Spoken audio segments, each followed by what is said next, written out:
Hello, this is Commissioner Frank Avila from the Metropolitan Water Reclamation District of Greater Chicago. You're listening to Smart Talk. The Mike Nowak Show starts in 3, 2, 1. So what have we learned about garden gnomes? Let's sum up. First off, they're a very aggressive and invasive species. We also know that they can overwinter in secluded and protected areas around the landscape. We also know that they germinate early in the spring, and that a lot of times it's best to control them in the early spring when they're quite small. There are some mechanical methods we can use for control. We can do some tillage in the fall. We've also seen some promise in some biological controls.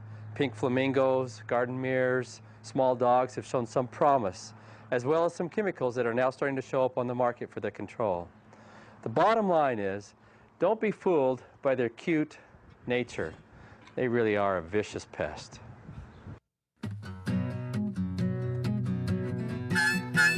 It's the Mike Nowak Show with Peggy Malecki. Green, gardening, and environment radio. Flavored with a dash of humor. Welcome to intelligent, irreverent talk about plants and the planet they grow on.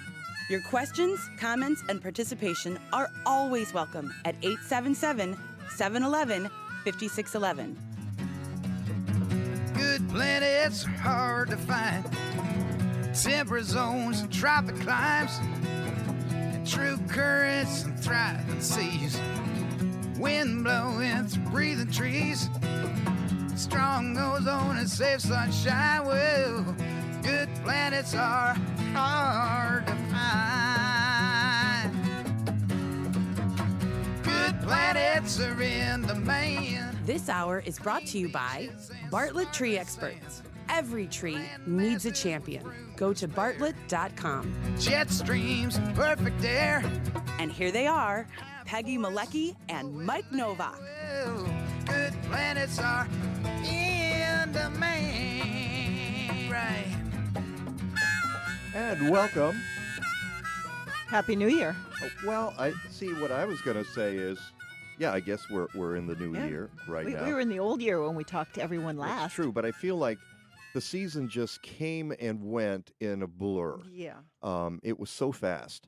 And now I'm back to playing all the stuff, the usual stuff like Shut up, Wesley. And no Christmas stuff, no New Year's stuff, no holiday stuff. I didn't even get around to playing my Hanukkah song when we were in the middle of Hanukkah. Well, we could always play it later. I could play it today, Yeah. maybe. I'm not sure I have it here. I do. I think I'd have to go out to the car to get it. But that's okay. I'm moving on because it's a new year. Welcome, everybody. And I just feel like, okay, we got a clean slate. We're in 2020. Holy smokes. I have winter gnomes in my yard. Oh, do you? They're overwintering, yes. Oh, my goodness. I have one, that's overwintering, and I'm worried about it in the spring. We'll see what happens. And then this morning, I get in the car. No, I put my coat on. And I reach in the pocket, and I've lost a glove. Uh-oh. Yeah, that's not a good way. That. I hate it when that happens. So if anyone's seen a glove somewhere in the greater Chicagoland area. Alan! Looking for my glove. That was the name of my glove, was Alan. And all you're hearing is crickets, right? And all I'm hearing is crickets. Yeah. But I'm thinking in honor of our guests this morning, I should look for a hemp glove because hemp is a wonder plant that can be used for so many things, and now you can legally grow hemp across the United States thanks to the 2018 Farm Bill, with the exception of 3 states, I believe, including South Dakota, where some folks are listening to the show right now. There's some controversy over there. So coming up on this show, we're talking to Liz Rupel, and I don't know, Liz, is it Rupel or Rupel? I don't know if she's up there. It is Rupel. You had it right. I had it right the first time. Yay. All right. Yes. There she is on the Zoom machine. Sorry, Andrew. I threw that at you quickly. Go to the Mike Nowak Show on Facebook, and you'll get to see Liz on the Facebook machine. And she's from the Illinois Stewardship Alliance, and we'll be talking about hemp in this state and maybe, mention some other states. Rachael Berry is going to be wandering into the studio in a second. She's a farmer and CEO of the Illinois Hemp Growers Association. It's hemp all the time on the Mike Nowak Show. Coming up.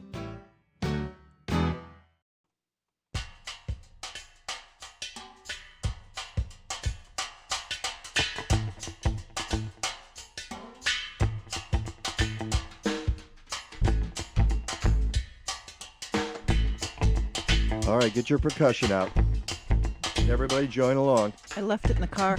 Well, you got these. Oh. Yeah. Compost tea smells so sweet, sweet in the hot, hot heat of summer. Well, we're far from that.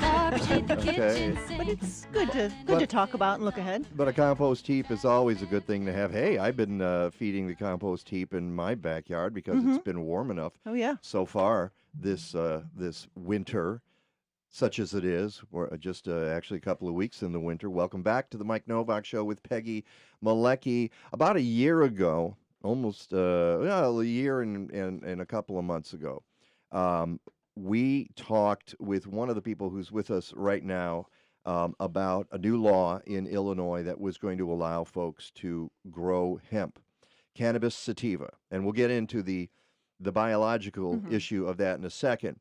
And so the state and then, of course, before that in 2018, the U.S. government in its farm bill said, hey, you can grow hemp wherever in the nation. As long as your state agrees with that and other restrictions, and that sort of cleared the way for what was happening in Illinois and partnered with it. And this is a movement that's been happening in the country that people are beginning to realize that hemp is an important product, and we're being outstripped by China in hemp production, and we need to get ramped up here. So we talked to several people, including Rachael Berry, who's a hemp farmer, and she's in the studio right now. Good morning, Rachael. Good morning, Mike, and good morning, Peggy. Good morning. Thank you so much for being here to follow up on the year and the conversation we started last year. Liz Rupel is from the Illinois Stewardship Alliance. She's on the Zoom, I believe, or is that Skype, Liz?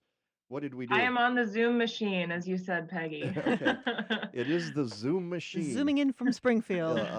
Yes. Zooming in from Springfield, yes. So we're here to take a look at that. I have to tell you that Rachael sent me this cheat sheet of stuff, including links, really comprehensive.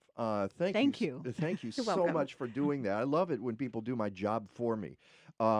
But then my job is to take that and I have to distill it and talk about it, and that's where Peggy helps, because it's not a simple matter, is it, Liz Rupel?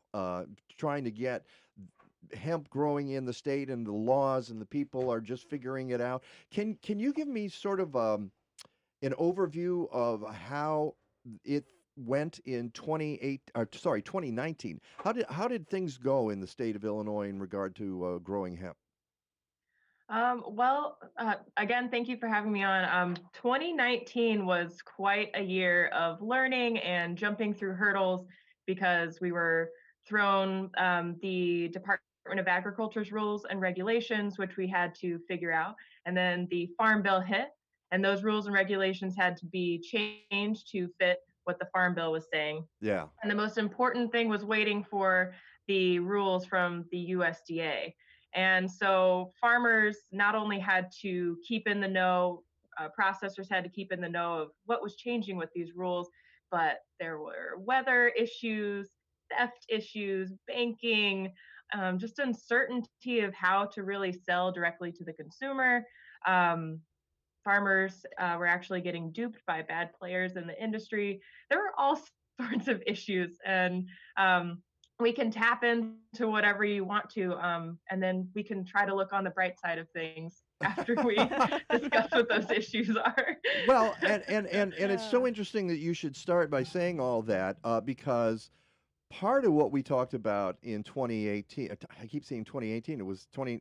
No, it was 2018. It was November of 2018. Yeah, you're right. It was 2018. And last week, I started the show by saying we were ending the first decade of the new century, and I thought, no, this was the second decade. I've lost a decade here somewhere. But you talk about all the problems there were, and a lot of people were looking at this, and it's the title of my blog post about today's show, Cannabis Gold Rush or Bust.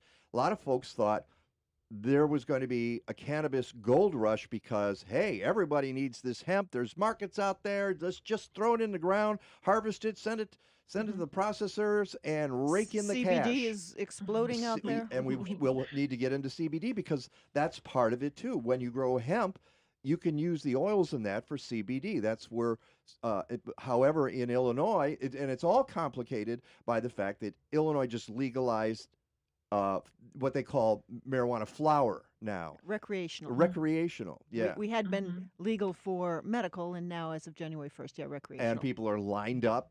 And so I think people get confused between what's happening there and the stores having people lined up to buy it, and they still are. Days into the new year, people still trying to get their recreational marijuana. But hemp is not recreational marijuana. It's not marijuana at all. Who wants to start and explain the science? Rachel, maybe I should go to you because you're growing it, right? Yeah, so the CBD variety of hemp is different from recreational cannabis in that CBD flower or isolate or any products you make from CBD is low THC, where the recreational cannabis is high THC. Right. And THC is the chemical that gets you high. The problem being that we still have this hangover from a law passed in 1937 where we decided that that cannabis sativa was an evil plant, all right, and had to be regulated out of existence. Well, of course, that didn't happen. And the Hollywood images that came with it. Right. All the Reefer Madness. Thank you. Reefer Madness. I said it out in the lobby, and it just went out of my head here. So here we're still suffering from the hangover of the whole Reefer Madness thing, and that's infected the hemp industry because you guys have to crawl over all of that wreckage to even start to be able to grow hemp. Part of the problem is they're trying to make sure that there's not too much THC in hemp. Well, if you plant the right seed, you're not going to get too much. You can't get high on hemp. All right, it just can't happen. But still, it's being regulated by governments, by the federal government and the state government. Right, Rachel? Yes. Okay. So, Liz, you were talking about all the different hurdles, and that's just one of the hurdles. What are farmers finding in terms of growing it? Are they running into trouble when their crops get tested? So this year, the Department of Agriculture did a randomized test. They took basically 10% of the 600 plus growers and tested them. And I think that there were a lot of crops that had to be destroyed because they did go over the threshold, which is the hemp cannot go over 0.3% THC. And the department was very lenient. They tried to work with farmers as much as possible, and we really thank them for that throughout this whole process. But they did work with farmers to allow them to retest, and they tried to prevent as many crops from being destroyed as possible because no one wants to see anything go up in flames or have to be buried with all that work that went into it.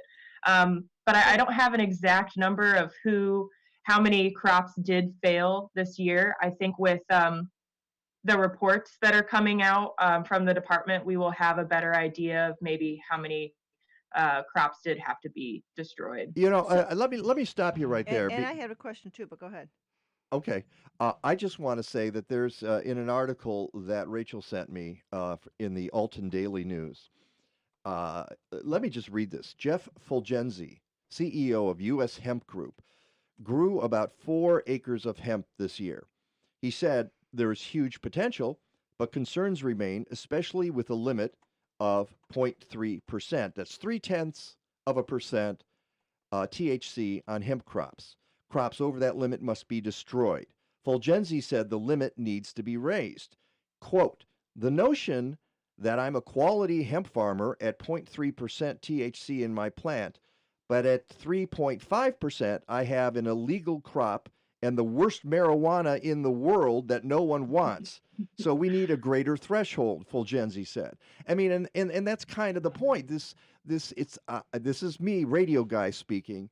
The 0.3% needs to be raised, and it seems almost arbitrary, and it's a silly figure, and yet the government wants to make it even tighter, don't they?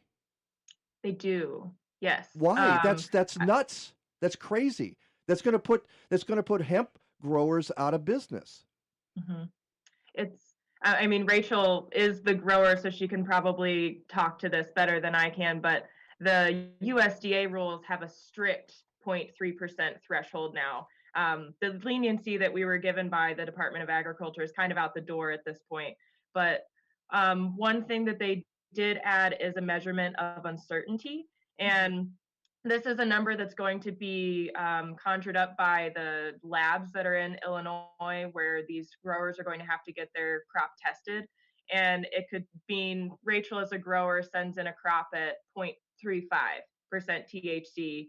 And this measurement of uncertainty, whatever their lab tests or methods give, it could mean a plus or minus of 0.2 or 0.6, whatever they come up with. As long as it is under or at 0.3, that means that the crop is okay. But if it goes over that, then that means that it is marijuana, and they are going to have to destroy the crop or get it retested. But so thankfully, there's that measurement, but it's still an arbitrary number. It is. No one likes. Liz, it's anti-science, is what it is. It's anti-science. The science tells you that you could go up to 1%. You're not going to get high. Nobody's going to want to smoke that stuff. All right. It's just crazy. And that would allow many more farmers to have a crop that they can profit by. Rachel, why don't what do you think about all of this? Well, first of all, I was going to say you can smoke CBD flower. People do really enjoy it, and that is the low THC, high CBD That's variety. more for the therapeutic benefit. Sure, and people, you're not getting the THC benefit. Right. You're getting the CBD but benefit. people do want to smoke it. That's all I was trying to say. All right. You still might want to smoke it. All right, then I withdraw that comment, meaning that you're not going to get the high that you get from marijuana by smoking the CBD hemp. All right. In one of the articles I read, they say that hemp is the CBD is sort of an anti-high. Basically, it will defeat the high that you get from marijuana. So you literally can't smoke the CBD and get high off of it. You get other benefits, the CBD, and usually people take it in the form of oil, right? Often, yes, yes. All right, sorry. My apologies, but continue. And I was going to say, as a grower, through the IHGA, we want to see 1% total THC. That's what we advocate for, and that's what we're going to add. Right now, public comments are open for these rules, and that's what we're going to put in our public comment is we want to see 1%. Now, for is growers. that you commenting as your farm, or is that you commenting as Illinois Hemp Growers Association? Illinois Hemp Growers Association, yes. Okay. So you're going to fight for that, but you're fighting against the state and the feds? Yes, they there's a lot of proof from even other rules for hemp that show that they really listen. They've been taking these comments into serious account, and there's a lot of us who want to see this raised to 1%. So if we all get our voices out there, we all make this public comment, it can't hurt. It can only help. All right, and I found that the article that I was referring to, and it's on my blog. You go to MikeNowak.net, MikeNowak.net, and when you guys were on in 2018, I found a site called Marijuana and Hemp Myths. All right, and from that article, this passage. The THC levels in industrial hemp are so low that no one could get high from smoking it. Moreover, hemp contains a relatively high percentage of another cannabinoid, CBD, that actually blocks the marijuana high. Hemp, it turns out, is not only marijuana, it could be called anti-marijuana. And that article was written by David P. West, Ph.D. for the North American Industrial Hemp Council. All right, we're going to talk more about this. This is the Mike Nowak Show with Peggy Malecki, and we'll be right back.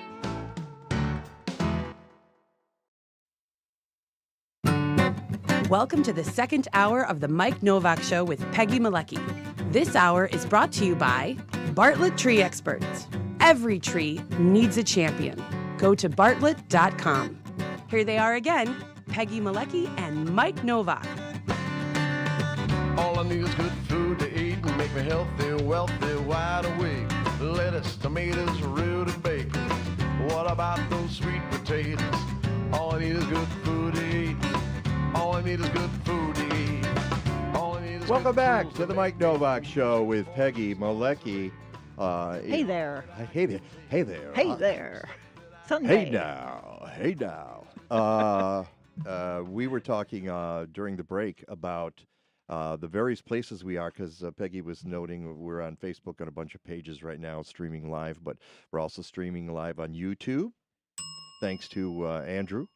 And Periscope. And who cares? No, I mean... No, there was a few people watching I care last week. desperately. I'll tell you what, if you're listening on Periscope right now... tweet us. Tweet us. Just send us a tweet at Mike Now and let us know. And we might even have, if you're in the Chicago area, we might even have some tickets for you to something we'll talk about later. I think we do have some tickets. Yeah. So if you're on Periscope and you're listening to the show, let us know. So I just have Even if you're on Twitter. We'll give you tickets in Chicago if you're on well, Twitter. we'll tell it. We're going to do that later on. I think a little past the bottom of the hour. But we are on SoundCloud now, too.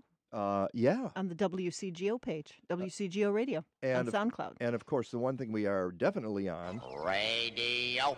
Oh, radio. Okay, we're definitely on radio. Well, you're the one who said, have you got the Muppets thing? Because that usually starts getting us laughing. Exactly. When we hear that one. So we hope that you check us out.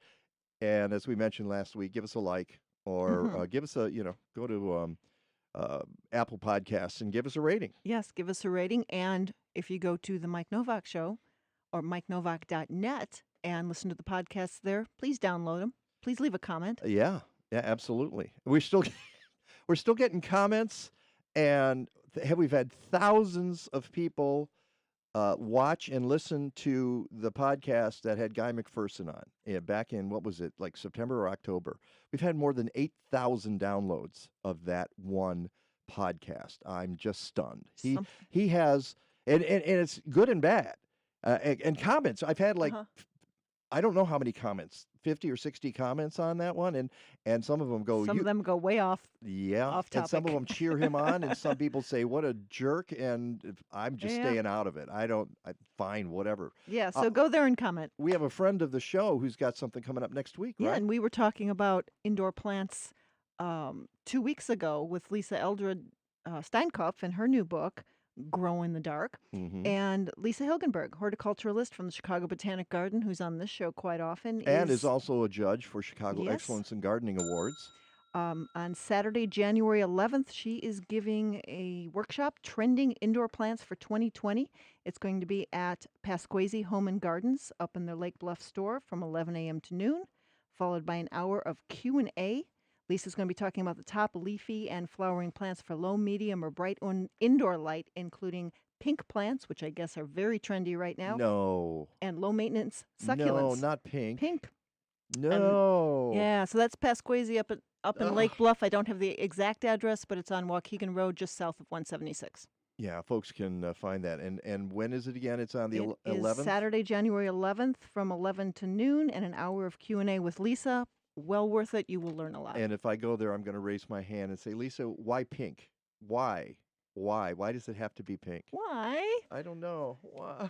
I don't like pink. But no, I'm glad that she's doing that, and this is the time. Obviously, you want to be growing indoor plants. I'm looking at mine right now and just watching the daylight. It's we're early into the daylight coming back, but as soon as it gets good enough, I'm going to start repotting some of those suckers. Meanwhile, I have my Happy Leaf LED on every morning. Oh, and I've still got my Xmas lights on my Chiflura, my 8-foot-tall Chiflura, and they looks great. All right. When we come back, we're talking about clean energy and how you can get it in Illinois. It's the Mike Nowak Show with Peggy Malecki.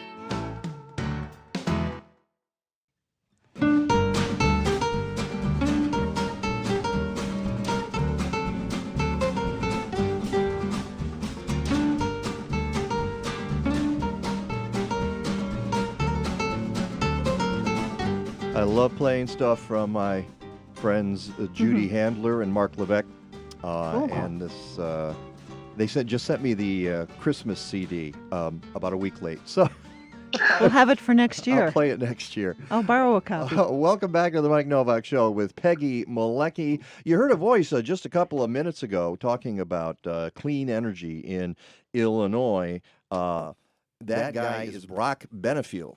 And Benfiel? What did I get it wrong? All right. No, you nailed it. Okay. You got it. Okay. Benfiel. I got it wrong. Okay. Yes. Sorry. Yeah, okay. Exactly. Just go sit in the corner. And Brock is the brother of the guy who's on the Skype machine right now, and that is Ty Benfiel. Good morning, Ty. Good morning. How are you? I'm great. And Ty and Brock have brought a company called Hero Power, Hero Power, to Illinois and to the Mike Nowak Show. They're, full disclosure, they are sponsors of the Mike Nowak Show. And Ty is also a co-founder of MeterGenius, which led into Hero Power. Ty, why don't you explain how that happened? Sure. Yeah. So Hero Power is a renewable electricity supplier here in Chicago. And what that means is that for all of our customers, we purchase renewable energy certificates to match 100% of our customers' electricity consumption, so that our customers know that no matter how much electricity they use, that power is being matched by renewable energy generation sources. This one specifically is the Osage Municipal Wind Farm. So kind of the story behind that, how we came up with Hero Power, we actually launched MeterGenius, as you said, about 5 years ago. That company, we developed apps for retail electricity suppliers, and we found that we could actually improve the overall customer experience, not only with the MeterGenius app, but if we could allow customers to also have their electricity consumption matched by these renewable energy certificates. So not only are our customers able to use this app that helps them save energy, become smarter energy consumers, but all of their energy consumption is matched by these renewable energy certificates, so they can feel good about the electricity that they are purchasing. I want to be clear about that. Is the app separate from Hero Power, or does it sort of get combined with Hero Power? Yeah, so Hero Power has an app, and all of our customers are able to use that Hero Power app. So if you're a Hero Power customer, you can use that app to track your electricity consumption on a 30-minute interval basis. You can get tips specifically for you and your home, and you can play games, and you can earn points and redeem those points for credits on your electricity bill. I'll have you know, this is no game. Clean energy is no game. I also want to mention to folks, by the way, that you are the host of The Climate Pod, and you can go to theclimatepod.com and check that out if you're interested. You're doing some of the same stuff we do on this very show, which is talk about energy and climate and what we should be focusing on right now as places like Australia burn up and the Arctic melts. It's important to know. So if we could rewind the tape slightly to the jargon of renewable energy credit. And for the listeners, what is a renewable energy credit? It's not a carbon offset, but what is it, and why should anybody care? Why is it important? Sure. So renewable energy certificates were created to basically help individuals directly fund the generation of electricity from renewable energy sources, such as wind or solar. So every time a wind turbine or a photovoltaic solar system generates 1 megawatt hour of electricity, that generator is rewarded with a renewable energy certificate. And there's a market for these renewable energy certificates, and we purchase those renewable energy certificates. So for every megawatt hour that our customers use of electricity, we will go and match that with one renewable energy certificate. So it's actually tracked in a form of commerce. It is, exactly. So we are Green E certified, and that's very, very important because what Green E is a third-party organization that tracks renewable energy certificates, so that we know that our renewable energy certificates are unique. No one else can purchase these, and they're authentic, right? We know the source that these renewable energy certificates are coming from. So they are trackable. And like I said, it's, for every 1,000 kilowatt hours, every megawatt hour of electricity consumed by our customers, we go and purchase a renewable energy certificate. And I believe we've got, do you have that link to Green? And by the way, Green, Yes. Green E, and you can go to MikeNovak.net in the blog post that we have. It's spelled GREEN -E. So it's not .org. not greeny with a Y, but green-e.org. And you can find it. Now, I will say, you're a Green E certified company. Peggy said she went there, could not find the name of your company. I could not find the name of my company on there, and I think they are as well. Do they just need to bring that up to date, or what? So we actually became Green E certified on Friday. Oh! And they just have not updated the website. Congratulations. Yet. Thank you. Yeah, it was very important for us to become Green E certified as quickly as possible.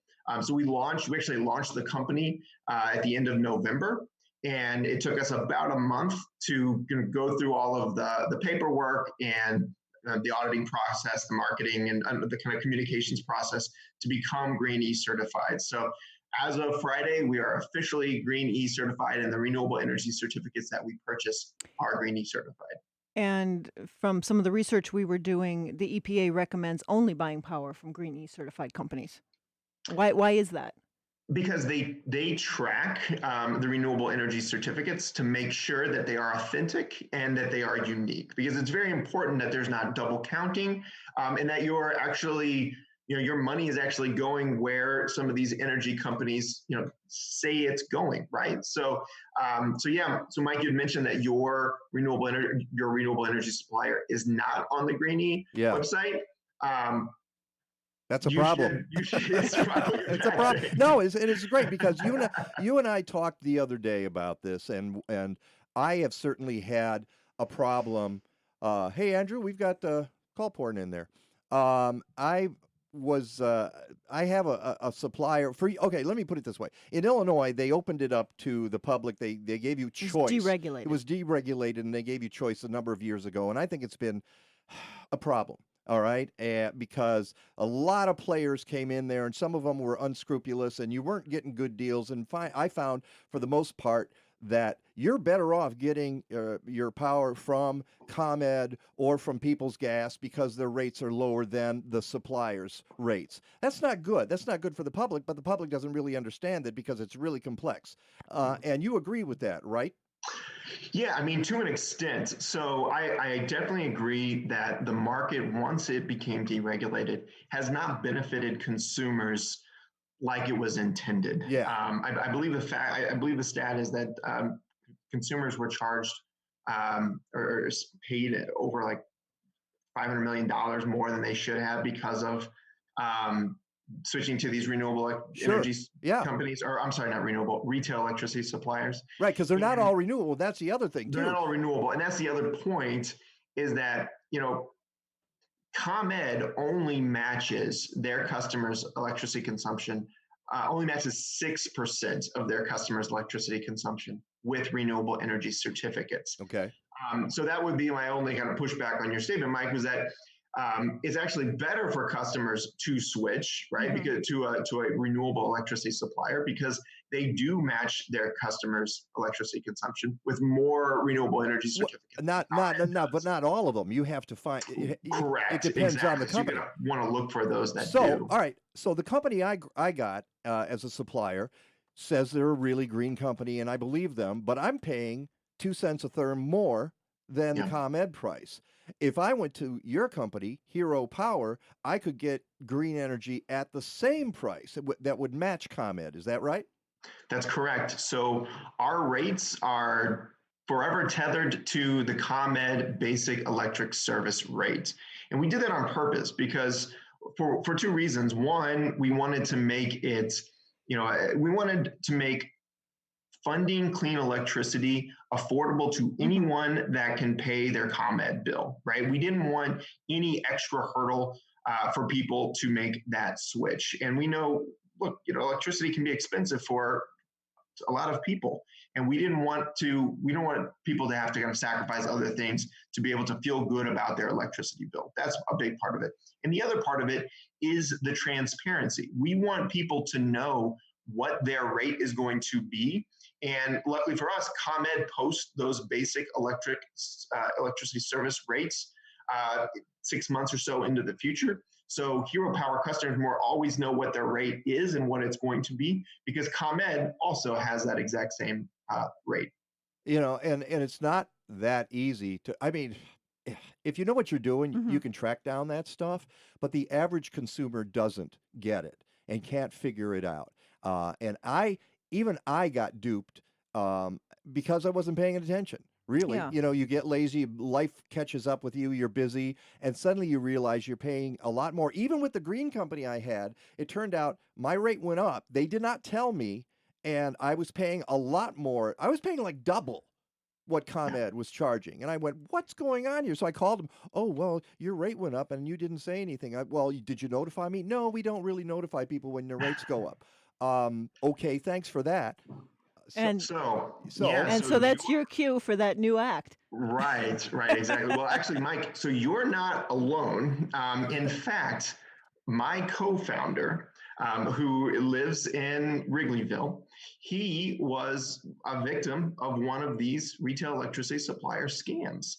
And in fact, that is what initiated our process to becoming a retail electricity supplier ourselves, because we didn't want people to have to go through the exact same experience that he did. He was actually part of a class action settlement from one of these retail electricity suppliers that basically said that they overcharged him by $721. Yikes. Which is amazing because, look, he was in the industry, right? We were selling our app to these retail electricity suppliers, and he too was scammed by one of these retail electricity suppliers. Yeah. So we said, look, we cannot let this continue to happen. We are going to start our own retail electricity supplier and focus on transparency and focus on renewable energy, because we feel like that was missing from this industry, and we're here to empower customers with a better choice. All right, so we have less than 2 minutes here. I just want to make sure that people know if they can subscribe to your service. Do you have to be a ComEd customer? You do. You have to be a ComEd customer. So home or business can switch to Hero Power at myheropower.com.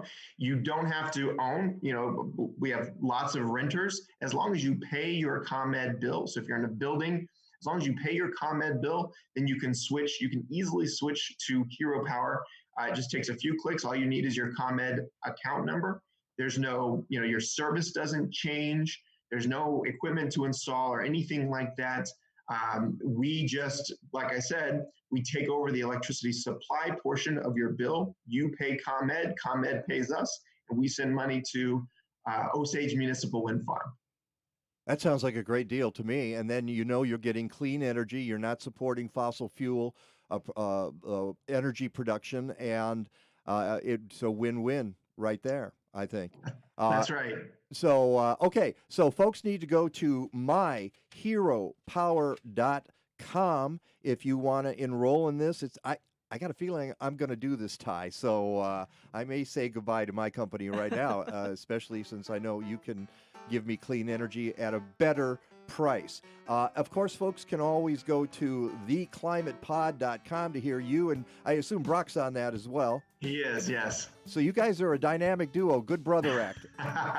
That's right. Thanks so much for being on the show today. Thanks for being a sponsor of the Mike Nowak Show with Peggy Malecki. We really appreciate it.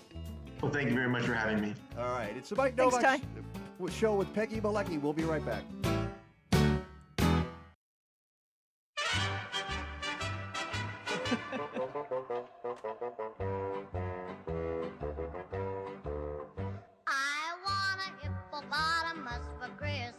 All right, and that's all I'm going to play because it's the most annoying song in the history of the world. But it's we had the Frozen Robins party the other day, and we were giving away ornaments, and I got want a hippopotamus for Christmas ornament, and it plays this song. Okay. Oh. Yeah, I know. Well, Deb says Hippo New Year. That's why, and she reminded me of that. So it's Deb, who's one of the Frozen Robins. So anyway, dear. Welcome back to the Mike Nowak Show with Peggy Malecki. Elizabeth Alfano starts next week on Smart Talk here on WCGO the 12th, and we're going to have her on the show next week. And her show is going to be on at 3 p.m., I believe, right after Playtime with Bill Turk and Carrie Kendall. And she's talking about healthy eating. So plant-based diets. Plant-based diets. It's sort of micro-focused on that. You and I go all over the place. We talk about that sometimes, but she's really focused on that. So we're going to talk to her next week about what she's going to be doing on her show. And speaking of other shows, right here, I saw we have a Fred Weintraub sighting here. And in studio, Fred. In studio, and not just from Singapore or Malaysia or... Where's Fred? In the studio? Where was he last week, Andrew? Well, he's been in Cambodia, the Maldives, Singapore, London. Yeah, everywhere. So do you guys do a Where in the World is Fred Weintraub segment? Well, we have a customized little jingle that we play saying all around the world.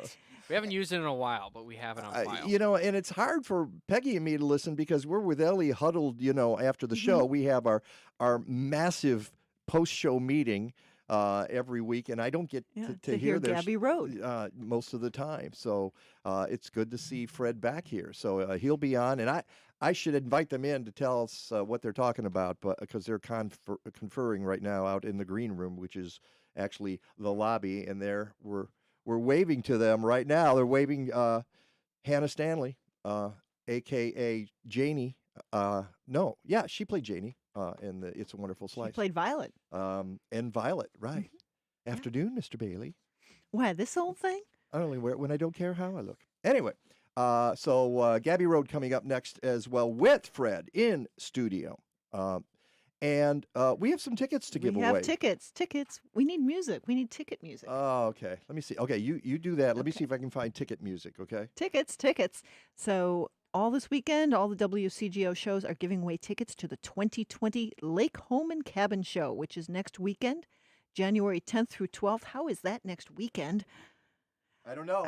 January 10th. Anyways, January 10th through 12th at the Schaumburg Convention Center in Schaumburg, Illinois. We have a bunch of free admission passes to give away. It is Friday from 2 to 8, Saturday from 10 to 6, and Sunday from 10 to 4. Lifestyle experiences with more than 100 exhibitors showcasing everything you need and want for your lake home, cottage, or cabin, or the one that you want to get, or the one you're dreaming of. So the tickets are adult tickets. Children under 5 get in free. You can learn more at lakehomeandcabinshow.com. So there we go. Here's our ticket music. That's the closest I could come up with. That would be a genie bottle. It is. Well, yeah, it is. All right. And if you rub the bottle, you will get tickets. Tickets will magically appear. So what are we going to do? We just take third caller, first caller, fifth caller. We'll just take the first. How about we just give away? How many? We've got a lot to give away here. Tickets. We have tickets. If you want 4, we could probably give away 4 too. That's right. So tell us how many tickets you want, up to 4, and we'll take like the first 3 who want to do it at 877-711-5611. 5611.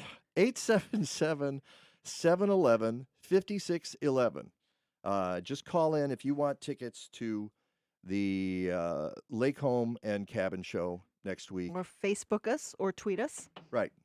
Well, I'd say you got to call. Let's make them call because you got to give your address and stuff. And so I'm going to make people call. I'm going to make them work. I'm going to make them do the old technology. Okay. 877-711-5611. Oh, and the music's over. I was going. Oh well. Boy, that was quick. Yeah. It is gone. So you caused quite a stir on Facebook yesterday with your post. Yeah, I got a little honked off yesterday. In fact, let me call that up. What happened was there was an article in the Trib the other day. Chicago Tribune. Yeah. Well, when I say the for Trib, people listening elsewhere. Well, nobody's listening elsewhere. Oh, you mean? Of course they are. There was an article about the new lights that they're putting in Chicago, and I'm scrolling to find it. Hang on just a second, because I didn't have this up. And, on Facebook, you just got to scroll forever before you can find anything. Scrolling. And apparently, some people are unable to find this article when they log on to the Facebook. You were saying overseas, and some people have commented that they can't. Well, I think it has something to do with the paywall that the Chicago Tribune has up of only so many free articles, but for some reason, people in the UK and Europe were not. So the article the headline was, Chicago's night sky is about to become an orange memory as the city nears end of LED streetlight replacement, but are the new lights better? And it was written by Mary Wisniewski, or Wisniewski, however she pronounces it, probably Wisniewski. And it's basically a pretty straight down the middle article about the good and the bad of this. The orange glow goes away. The problem is the lights they put in are 3,000 Kelvin, which was an improvement. They were going to do 4,000 Kelvin, which have been really bright. But as you remember, last April, you and I went out with Audrey Fisher from the Chicago Astronomical Society, and Scott Wagasback, alderman from the 32nd Ward, and from our friend at Lou McCann, who came by, David, and I've got him right here. David Mitchell, from Lou McCann, and we went out to Humboldt Park. And other assorted people who showed up. Right, including Monica Eng from WBEZ. And we went out there and tested the lights that were there, the new ones that they put in versus the old ones. And then we tested the Lou McCann light that David has created from his company, Lou McCann. And his are 2,200 Kelvin, and they're beautiful, and the light is gorgeous. You could see every color. It was amazing. And the lights that they're putting in now are very blue. They're too blue, basically. We did spectrum analysis of it, and the blue end of the scale shot up. And we said to Scott Wagasback, the alderman, I said, hey, you got to let the city know. And he did. He said, can we test this Lou McCann in my ward? And basically what he got from the city was crickets. Nothing. They're like stonewalling. He's even quoted in the article. And I got to tell you, I know of emails that went back and forth in the city about people like Audrey Fisher and Monica Eng, who they consider nuisances because they keep bringing it up to them, saying, the technology has changed since they first put in this order to change the streetlights in Chicago. The technology changes every 6 months, but the city won't acknowledge that. Because their specs just say 3,000. Their specs say, and if obviously they've got some sort of contract with somebody, we can't break the contract because we need to have the old technology, which is going to be here for decades, and make our city glow brighter than it should when light pollution is already a problem across the planet, when we could have set an example. So what really fried me was this article comes out in the Trib, and then the Trib publishes a backtrack on the article. Well, what we wish we'd really said, the editorial board, and all I asked in my Facebook post, which kind of went on at length, I said, who's leaning on the Chicago Tribune here? Oh, gosh, you don't suppose the city of Chicago made a call to the Trib and said, what the heck are you doing publishing that thing that says that our lights may be less than perfect? Well, they are less than perfect. They're not up to snuff. Somebody needs to say that out loud, that we're getting scammed by the city. Yes, they're better than the contractor. They're better than the old ones, but not as good as they could be if they were really paying attention to this. Because the city said earlier, well, if we find the technology changes, we can upgrade as we're moving along. Well, that's not happening because I think in a barn someplace, they got 270,000 lights that they got to get rid of. All at 3,000. That are at 3,000 Kelvin. Well, it was interesting to see some of the follow-up posts that we got on the show page of a lot of people saying how difficult it is to drive now with the blue lights. It's not good. The light is not even enough. It's too bright. It's too blue. And we're going to pay the price for it for decades. We're all ready, and they're just hoping that there are not enough complaints. Yeah. So I had to say something, and so we're going to have to talk about this on the show again real soon. The same thing's happening in the suburbs. The blue lights are just going in everywhere because people are terrified that we won't have bright enough light because we're all going to get mugged. Well, you're not, okay? If the light's even, it can be, as I said in my post, the eye is a remarkable thing. It adjusts to really low level, and as long as its level is even, your eyes will pick it up. Okay. Let's talk about weather when we come back. Rick DiMaio will be with us. It's the Mike Nowak Show with Peggy Malecki.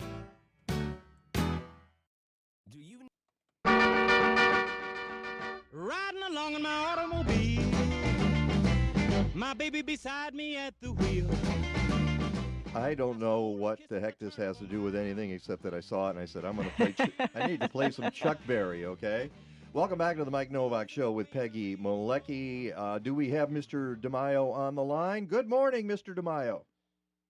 Yeah, good morning. I like Chuck Berry in the morning. He makes you gives you a little bit of jump. Yeah. It's like extra caffeine, right? Right, exactly. It wakes you up. I think one of my favorite scenes in the movie Back to the Future was when Michael J. Fox pretended he was playing like Chuck Berry, and everybody was looking at him going, "What the heck is that?" You remember that? You remember that? It was pretty good. Vaguely. I mean, it's been a long time since I saw that movie. All right, that's fine. Hey, by the way, do you like our November in January? We had December in January. Now we have November in January. The beat keeps going on, doesn't it? Really? It's November in January. I was looking at my front lawn, and it's growing. No, she's not the was only. Was that before or after you left the cannabis dispensary, Peg? Were you in line there? No. Did you see her in line, Rick? When you were in I line? thought I'd get a little bit of a. Was that you in line? Ding there, but... Yeah. Oh, there you go. You get yourself a ding. No, but the front lawn is growing. Well, bulbs are coming up. No. Yes, no, they are. Rick, it is. I've gotten. Hey, Andrew, I'm a little hollow here. I don't know what's going. Can you give me a little bit more presence? There we go. Thank you. I've seen my plants. I've seen daylilies starting to come up. I've got daffodils up a good 1.5 to 2 inches. It's been too warm, and what you're going to start to see, Rick, is trees break bud. And you're gonna see some of the buds plump up, and they risk if those pop, and then we get a cold spell. You're gonna ruin a season for a lot of trees, especially fruit trees. Mm-hmm. Yeah, you know what? I'm with you guys. I think a couple of days ago, when it was really warm, like close to 60 degrees, it was pretty much on the south. I think it was the southeast exposure. In other words, it wasn't getting the cold northwest wind, but it was up against a brick building. And yeah, Peg, I saw some sprouts coming up. They were about an inch. I looked at them like, are those old or are those new? And I think they were new. So yeah, you're right. And I think it'd be great if we get someone who's an expert on trees and fruit trees. Both, I think, are important from the standpoint of research. Is whether or not they have any evidence over the last, 8 to 10 years of evidence of change due to our changing climate. I mean, these are all new subjects that will be talked about next week when I'm at the AMS conference in Boston. And it's amazing because the climate change and climate variability, that's what the conference is called, talks about some of these new emerging, not so much threats, but I think emerging topics in a more variable climate. How do we adapt? How do we mitigate? It's all part of the new science of climate change. It's almost kind of like where scientists were back during the nuclear era. It's like, okay, we just kind of cracked the code. What do we do with it? Do we harness it? Do we produce energy from it? Do we create missiles for it? Do we create world peace? And then all of a sudden you go, okay, we've gone too far. Yeah. So these are really, really interesting observations that need to be talked about and need to be discussed. So I'm going to be part of that next week in Boston. I'm really looking forward to it. That's great. And I'll tell you what we can do here. There's a program at the Chicago Botanic Garden called Project Budburst. Our friend Kayrie Havens. We need to get her back on the show because that's what they do. They measure when the buds come out each year for different species, and they do comparisons. And I can ask her about this. I can also ask her, what's going to happen if we continue in this warmish weather. And I guess you're the guy to tell us that, whether we're going to be stuck in this for a while. We're going to be stuck in it for at least another week. And by the way, Mike, before we get off on that topic, next Sunday I'll be talking to you from Boston. I think I'll be able to squeeze in my normal time frame because I think there's a presidential forum going on at noon, and none other than Gina McCarthy, the former EPA director, is going to be the keynote speaker. Great. At the AVA convention, which kicks off next Sunday. So I should be able to be there for you on Sunday. And hopefully when I get there, we won't have a nor'easter, which I don't think we will. So what's happening is the pattern is stuck in this very, very deep trough off the Pacific coast. Stormy weather keeps pushing into places like Oregon, Washington, northern sections of Idaho into Montana. And these clipper systems that keep coming through produce very little in the way of precipitation, but a lot in the way of warming from a standpoint of seasonal warm. So typically this time of the year, you're at about your coldest, 30 for a high, 15 for a low. And here we are, we keep seeing overnight lows of 25 to 30, and that's one way you obviously keep the ground warm, you keep the snow off of it. And it definitely looks like we'll be in this above normal pattern for at least the next 10 to 14 days. And this is interesting because about 2 weeks ago, Peg, if you recall, you asked me, what does it look like for bird watching on the 1st of January? Mm-hmm. And it looked like we were going to be cold. I mean, It looked like we were going to be basically in the teens. There were teens close to us up in parts of northern Minnesota, Michigan, and also southern areas of Ontario. So it's not like the pattern is not figuring itself out. It's just about 500 miles further to the north. So again, we keep seeing our winter weather almost act more like St. Louis and Memphis as opposed to Milwaukee, Madison, and Chicago. Mm-hmm. We don't have a lot of time to discuss it, but I think we would be remiss if we didn't talk a little bit about what's going on in Australia. Oh, God, yeah. That is, Yeah, the more I hear about it, the more horrific it is, and I just keep hearing more and more stories. And as a meteorologist, you got to be concerned about the whole continent. Yeah, I mean, and this is, I think I sent you a really great article. You can post it on your site if you haven't already, about the different places where the fires are. I think the New York Times always does a great job with their interactive maps. It's basically two things. It is pretty much an extremely long period of hot weather and an extremely long period of dry weather. Now, here's the caveat here. Usually when Australia, particularly Eastern Australia, gets into a very dry pattern, it usually is on the backside of a very strong El Nino. So what happens is you get very strong upward motion on the eastern side of the Pacific, and on the western side of the Pacific, you get downward motion. Mike, this would be a situation during a strong El Nino. We're not even under a moderate El Nino. It's basically weak or neutral. So the fact that these things are occurring outside of the normal extreme climate events makes it kind of scary. So what would happen then if we get back into a really, really strong El Nino? You would have what's occurring right now, and times it probably by 2. That's the scary part. I tell you what, we'll talk about that in 2 weeks when you're on the show with your buddy John Lee. I think I'm really looking forward to that.